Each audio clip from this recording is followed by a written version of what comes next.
Alpa says that T'Pol's from the Children of Echoes. But how do we track him down? Just ask around until we find him? Let's start by talking to someone we know. It'll be faster that way. At this time and place, I'll bet the easiest person to find is... Wakey, wakey, Shilonen!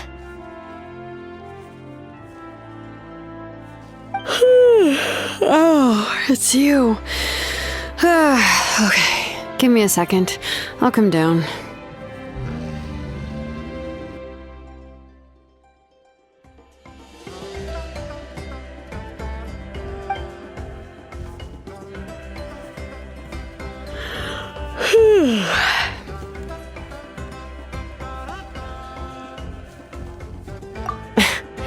I climb trees to fly further and see farther.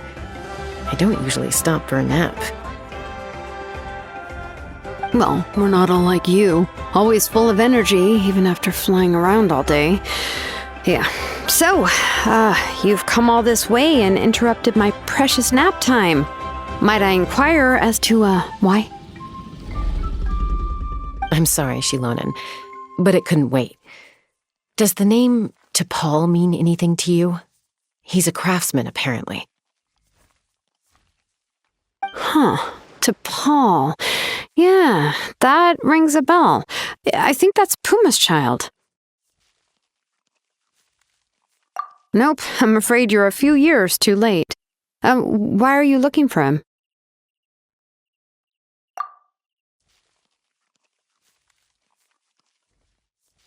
Huh, phlogiston wings. Wow, okay. The kid actually pulled it off. Well, looks like, no more rest for me today. Pulled it off? You mean he's tried making something like this before? Yeah, he started trying to build a flying machine right after he got back from the Flower Feather clan. So right after he went wingless, then. Was this flying machine anything like the gun you made me? You mean your gun that's harder to tame than the proudest Kukasaur? No, he wanted to build something that allows anyone to fly freely, even if they're not naturally gifted. But he never got very far back then, though. Blew up his workshop a few times and barely made it out alive. I never really kept up with him after that. His parents traveled a lot in their youth and only returned to the tribe after he was born. But they settled in a remote area and don't interact with other people much. Which means most people in the tribe don't know them very well. Your best bet is to chat to his direct family. I'll go get Puma. Wait for me in front of the workshop. I won't be long.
I'm back. Allow me to introduce T'Pol's mother, Puma. Hello, we're... Oh, save the pleasantries. I don't want to spend any longer talking about that boy than I have to.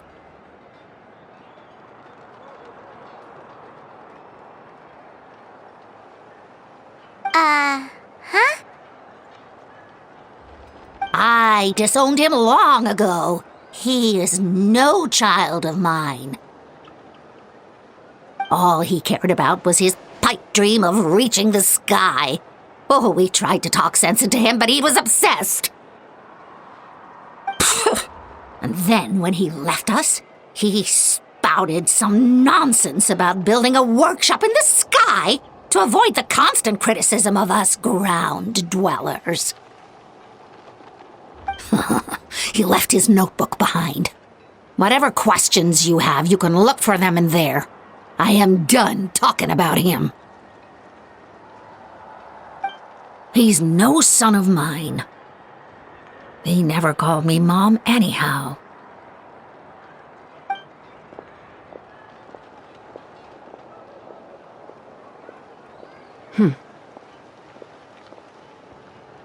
Wow, they've really fallen out. Paimon sure wasn't expecting that. Her husband, T'Pol's father, he passed away recently, and T'Pol didn't even bother to show his face at the funeral. If you ask me, that was probably the final straw for Puma. I'll go keep her company. If there's anything else you need, just come and find me. Thank you.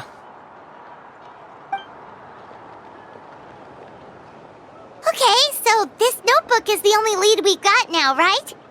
What's in there?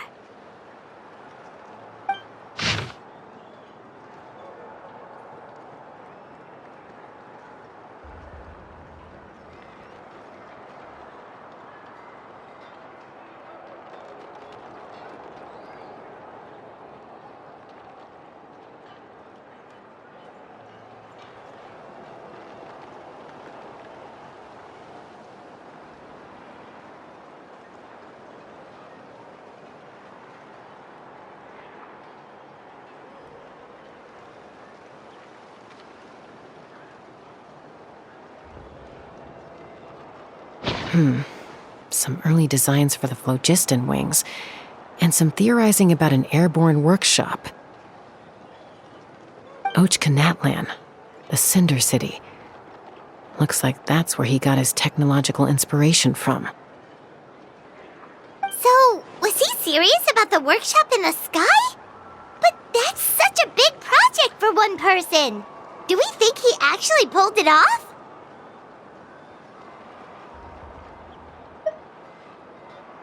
Oh, yes. The one from the trial arena that was super high up. That balloon has been there for a while, and everyone's been wondering how it got up there, but what if that's the wrong question? What if it started off even higher up, above the clouds and out of view, and it only descended to its current height due to some kind of malfunction? Part of T'Pol's workshop? Seems likely. If T'Pol's base had been hiding above the clouds this whole time, that would definitely explain why Isidore couldn't find it. I totally called it!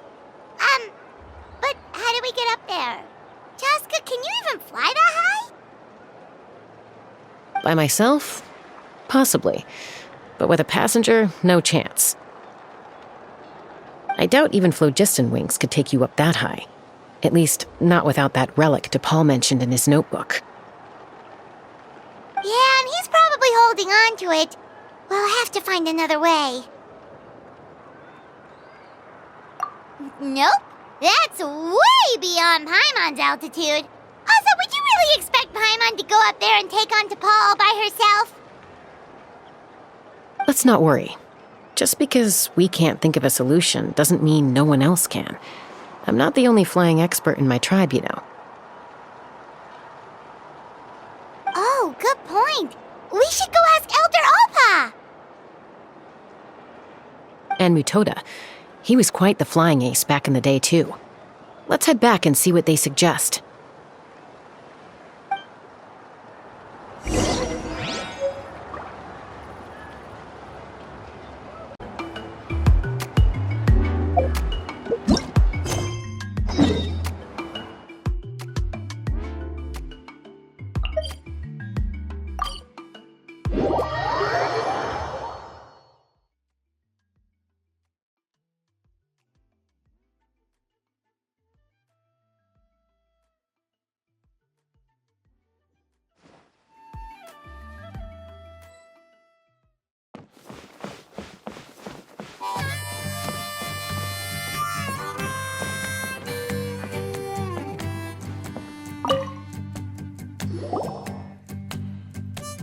Chaska, you're finally back. Things are getting really tense in the tribe. Have you made any headway with your investigation? Some people even think we arrested the merchants just to support the flying squad and crack down on the phlogiston wings.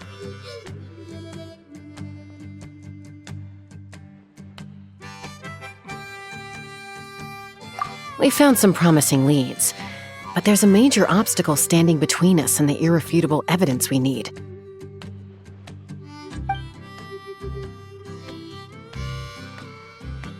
A relic from the Cinder City? So Och Khan's still managing to sow discord, even after all these years. An airborne workshop and a hot air balloon above the trial arena. And that's where you're trying to get to now? Neither phlogiston wings nor a cuckoosaur can take you that high up. Do you really think that's where T'Pol is hiding? You know what? There might just be a way. Really? Do you still remember those spouts in the arena? When they were all blocked, the gaseous phlogiston was trapped and unable to flow. But now, it's flowing freely. If we were to block them up again... You mean all of them except the one at the very top of the arena? To build up the pressure there? Precisely. With all the gaseous phlogiston flowing through one spout, it would create a high-pressure wind current. And then we just ride it up into the sky! Yes, it has its risks, but with Chaska's abilities, I think she could manage it. It's an extremely risky approach, but I agree that it's feasible. If you want to give it a try, check with Inkanak at the trial grounds. She can explain how to block the spouts. Chaska, if anyone has a hope of seizing this evidence from the high heavens, it is you.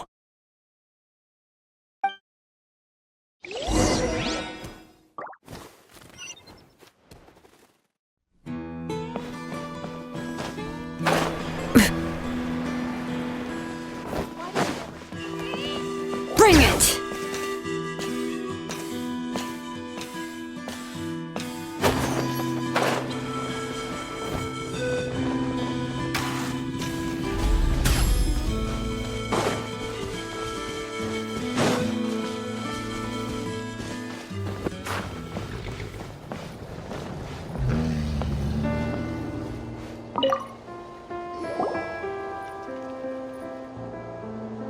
Goodness me, that is a very bold idea. Maybe so, but we have to act fast. What's the quickest way for us to block off the spouts? From a technical perspective, I'd have to advise taking some measurements and carefully planning this out first. But I'm guessing that's not what you want to hear. Then we'll have to take the rough and ready approach. See the solid phlogiston over there? Our prior inspections revealed that some kind of stable structure has formed inside, making it highly damage resistant. It's not without its weak points, but unless they're all struck at the same time, the structural integrity won't be threatened. So, what happens if we do strike them all at once? It'll collapse. Okay, I see where you're going with this. Yeah, you got it. As long as you hit all the weak spots at once from the right angle, the solid phlogiston will fall right on top of the spout and block it up. You're right about rough and ready. Sounds like my kind of plan.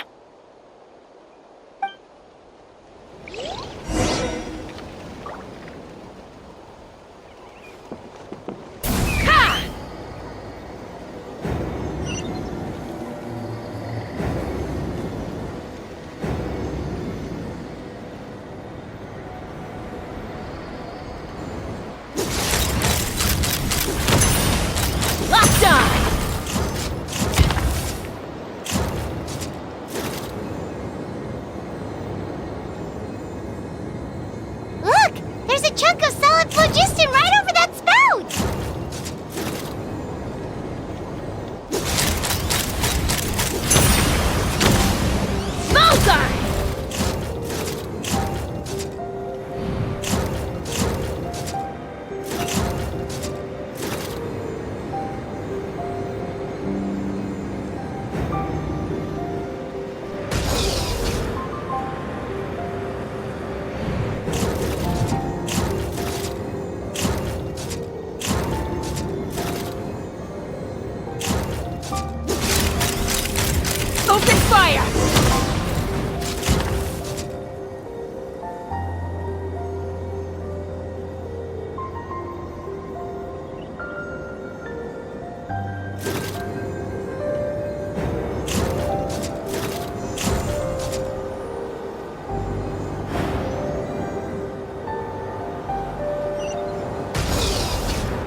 Koya can give you a lift.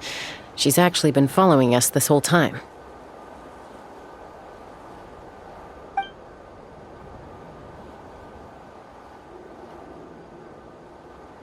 Wow, Paimon didn't notice at all.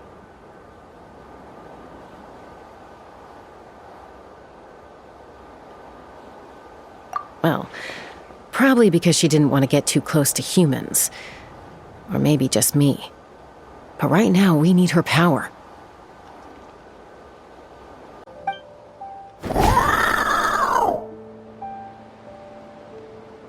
Whoa, you didn't even have to summon her.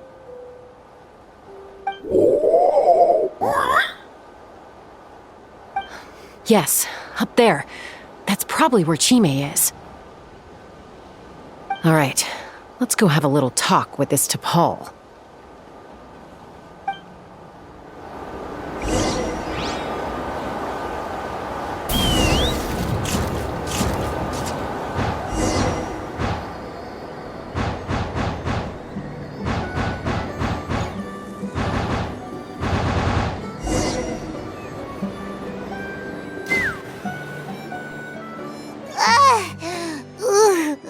Haven't ever flown that fast before.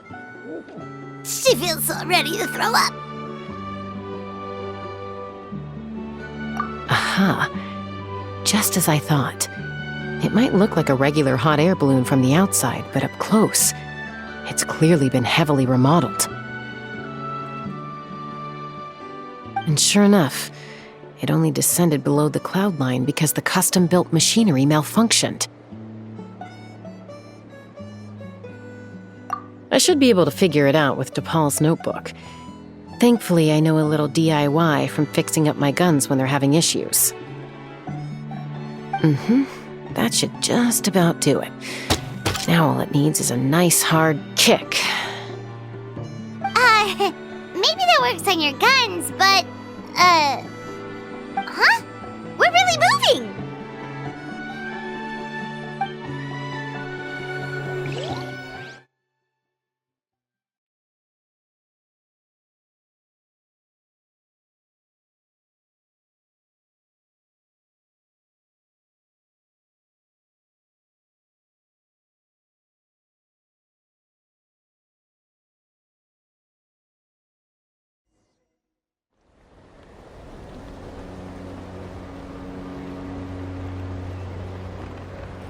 Here it is! The workshop in the sky! Oh, you gotta see it to believe it.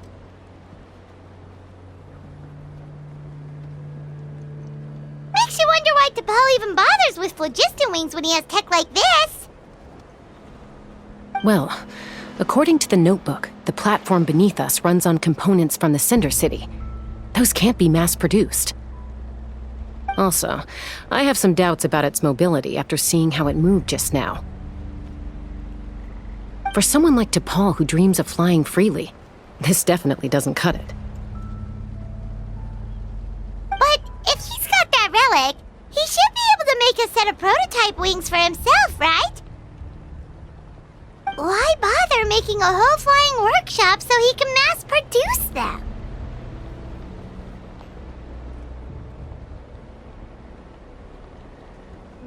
But this doesn't add up.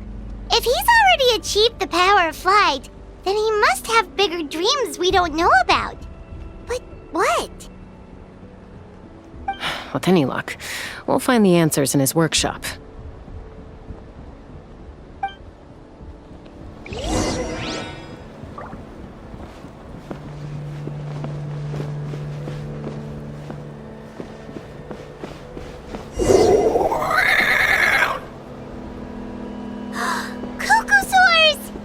Like the merchants were right. T'Pol's using them for his own ends. I'll bet that mechanism on top of the cage opens the door. Let me give it a try.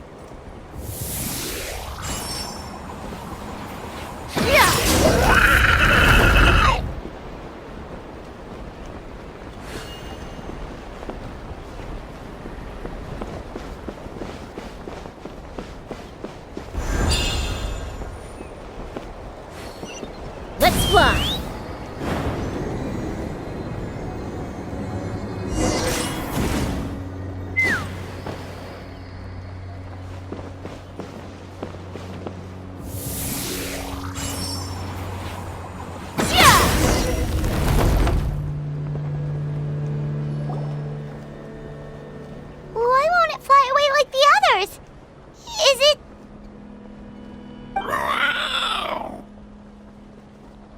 She's still breathing, but barely.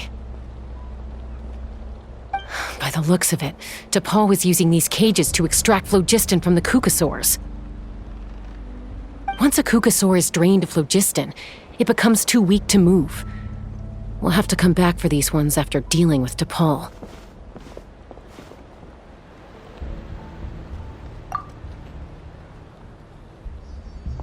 Let me see. Looks like a record of his phlogiston research. Log number 330. With the support of... I was finally able to launch the airborne workshop. Even though it relies on the relic for 80% of its power supply, I've at least taken the first step. Log number 348.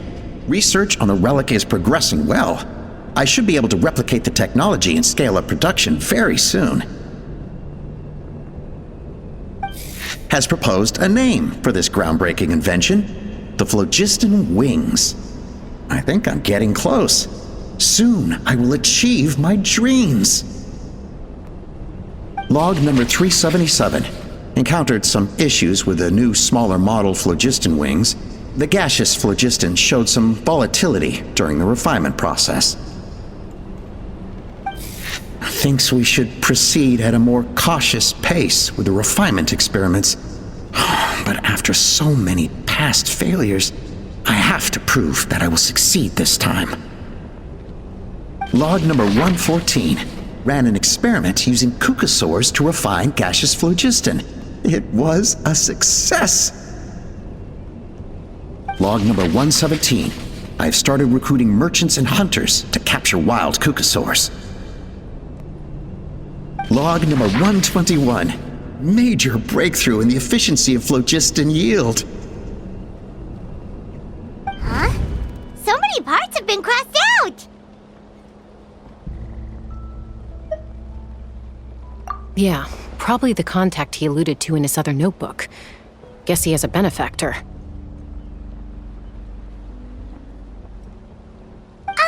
Did anyone else notice how the numbering system in this notebook suddenly changed halfway through?